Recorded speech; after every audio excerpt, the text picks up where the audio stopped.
बिस्मिल्लाहिर्रहमानिर्रहीम। अस्सलाम वालेकुम। आज हम एनटीएस के साइंस के मोस्ट रिपीटेड क्वेश्चन को डिस्कस करेंगे। क्रीनियल और स्पाइनल नर्व्स में कोई दो फ़र्क लिखें। क्रीनियल नर्व्स जो हैं वो दिमाग से निकलती हैं और इंसानी जिस्म में इनके 12 जोड़े होते हैं, जबकि स्पाइनल नर्व जो हैं वो स्पाइनल कॉर्ड से निकलती हैं और के 31 जोड़े होते हैं। दूसरा क्वेश्चन जो है वो है दिमाग के मंदरजा झैल हिस्सों का कोई एक फेल लिखें। सेरिब्रम,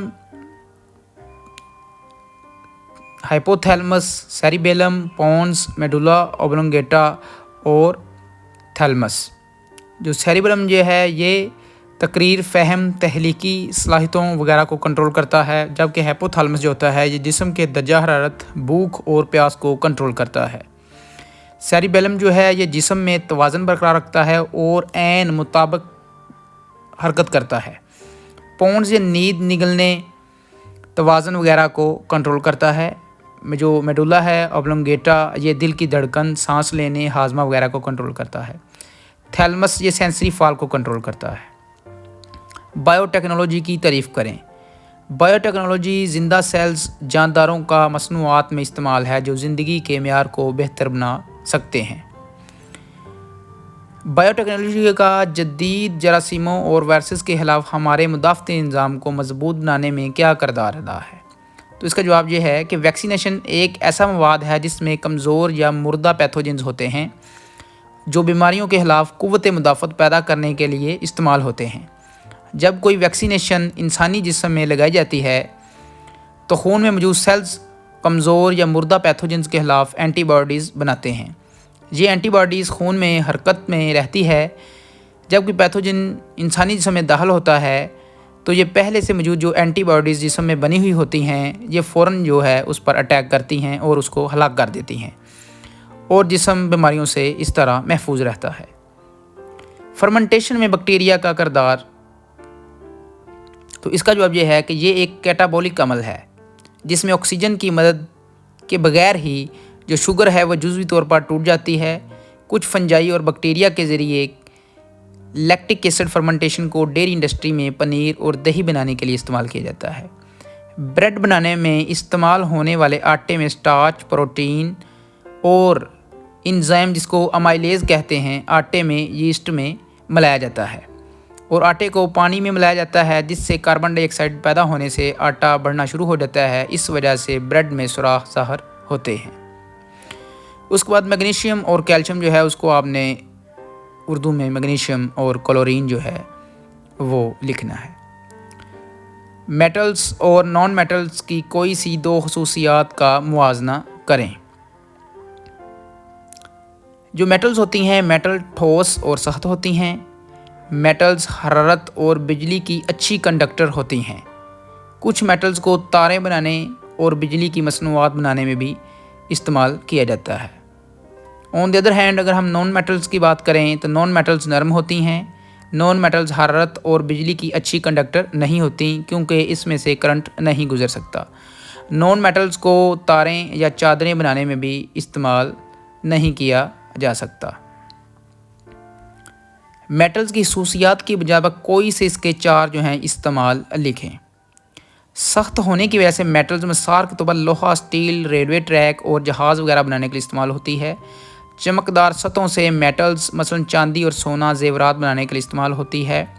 थर्ड वन, हरारत और बिजली के अच्छे कंडक्टर के तौर पर मेटल्स जैसे एलुमिनियम और तांबा खाना पकाने के बर्तन और पैन वगैरह बनाने में भी इस्तेमाल होती है। ज़्यादा मेल्टिंग पॉइंट और बॉइलिंग पॉइंट की वजह से मेटल्स बावर्ची खाने के बर्तन बनाने के लिए इस्तेमाल होती है। माया हालत में मेटल जैसा कि मरकरी थर्मामीटर के बल्ब में इस्तेमाल होती है। लचकदार नौयत की वजह से दहातें, चादरें और तारें बनाने में भी इस्तेमाल होती है। क्वेश्चन 36 नंबर क्वेश्चन अगर आप देखें तो इलेक्ट्रोमैग्नेटिक की ताकत का इंसार किन अवामल पर होता है? तो इसका इंसार यह है करंट को बढ़ाकर और कोयल में बिलों की तादाद में इजाफा करके इलेक्ट्रोमैग्नेटिक की ताकत को बढ़ाया जा सकता है। इलेक्ट्रिक पावर की तारीफ़ करें और इसका यूनिट लिखें। इलेक्ट्रिक पावर वो शरह है जिस पर एक आला इलेक्ट्रिकल एनर्जी को एनर्जी की दूसरी अशकाल में तब्दील करता है और इलेक्ट्रिक पावर का जो यूनिट है वो वाट होता है। अर्थ वायर हमें शॉर्ट सर्किट के खतरात से कैसे महफूज रखती है? इलेक्ट्रिक सर्किट्स एक तार के ज़रिए ज़मीन से जुड़े होते हैं जिसे अर्थ वायर कहते हैं। यह किसी भी बरकी आले से अज़ाफ़ी या लीक होने वाले करंट के बहाव का रुख ज़मीन की तरफ कर देता है। इस तरह ये हमें इलेक्ट्रिक शॉक से बचाता है। वोल्टेज और करंट के साथ साथ रेजिस्टेंस का क्या ताल्लुक है और रेजिस्टेंस का यूनिट लिखें। तो रेजिस्टेंस जो है, रेजिस्टेंस इलेक्ट्रिक सर्किट में करंट के बहाव में रुकावट की शरह है। जो रेजिस्टेंस होती है वो इक्वल टू वोल्टेज पर करंट होती है। वोल्टेज बढ़ाने से रेजिस्टेंस बढ़ती है। रेजिस्टेंस जो है दरअसल ये रुकावट है। वोल्टेज को कम करने से रेजिस्टेंस भी कम होती है। करंट बढ़ता है तो रेजिस्टेंस कम हो जाती है। अगर करंट कम हो जाता है तो रेजिस्टेंस बढ़ जाती है। रेजिस्टेंस का यूनिट ओहम है। सितारे की तारीफ करें। जलती हुई गैसों का मजमुआ जो हरारत और रोशनी को खारिज करता है वो सितारा कहलाता है।